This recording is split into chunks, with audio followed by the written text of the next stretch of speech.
বাড়িতে বেশ কিছু ফল ছিল, তাই ভাবলাম আজ ফ্রুট কাস্টার্ড বানিয়ে ফেলি। এই খাবারটি কিন্তু বড় থেকে ছোট সবারই খুব প্রিয়, খেতেও বেশ ভালো লাগে, ঠান্ডা ঠান্ডা হয়।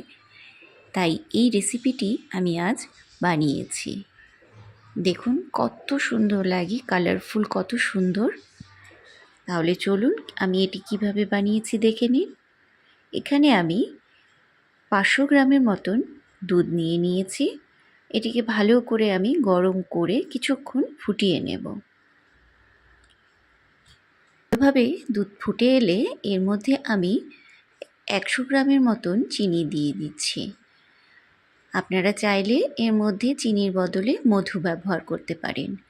এবার আমি একটি মিশ্রণ তৈরি করে নেব। তার জন্য এখানে হাফ কাপ দুধ নিয়ে নিয়েছি। দুধটা কিন্তু অবশ্যই ঠান্ডা হতে হবে। আর এই দুধের মধ্যেই আমি 2 চামচ কাস্টার্ড পাউডার নিয়ে নিচ্ছি। এটি ভ্যানিলা ফ্লেভারের আছে। ভালো করে এটিকে মিশিয়ে নিতে হবে যাতে কোনো দলা হয়ে না থাকে। দেখুন ঠিক এভাবে মিশ্রণটি তৈরি করে নিতে হবে। এদিকে দুধটা ভালো করে ফুটে এসেছে, একটু ঘন হয়ে এসেছে। এর মধ্যে আমি এবার কাস্টার্ড পাউডারটি দিয়ে দেব। এটি দেওয়ার সাথে সাথেই ভালো করে নাড়িয়ে নিতে হবে, না হলে দলা ধরে যাবে। দেখুন এটা দেওয়ার সাথে সাথে কীরকম ঘন হয়ে এসেছে। ঠিক এরকমভাবে ঘন হয়ে এলে আমি এটি একটি পাত্রের মধ্যে ঢেলে নেব। এটিকে ঢেলে নেওয়ার পর আমি রুম টেম্পারেচারে আগে একটু ঠান্ডা করে নেব। তারপরে আমি ফ্রিজের মধ্যে 2 ঘন্টার মতন রেখে দেব।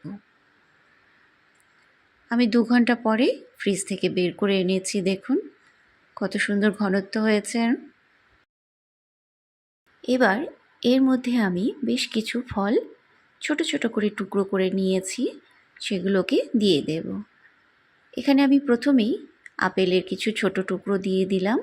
এবার কলার কিছু ছোট টুকরো, কালো আঙ্গুর, সবুজ আঙ্গুর, আর তার সাথে যেটা অবশ্যই দিতে হবে সেটি হলো কিছু ডালিমের দানা।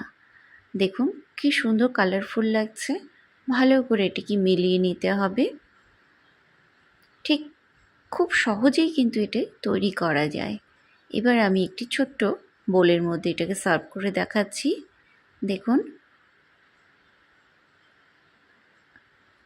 এটি কিন্তু বাচ্চাদেরও খেতে খুব ভালো লাগে। এর উপরে আমি একটু গার্নিশ করে দিচ্ছি আবার সেই ফলগুলো দিয়েই। তার সাথে কিছুটা কাজু আর কিশমিশও আমি দিয়ে দিচ্ছি। আমার চ্যানেলটি সাবস্ক্রাইব করা না থাকলে সাবস্ক্রাইব করার অনুরোধ রইল। আমার রেসিপিটি যদি আপনাদের ভালো লেগে থাকে তাহলে একটি লাইক ও শেয়ার করে দেবেন।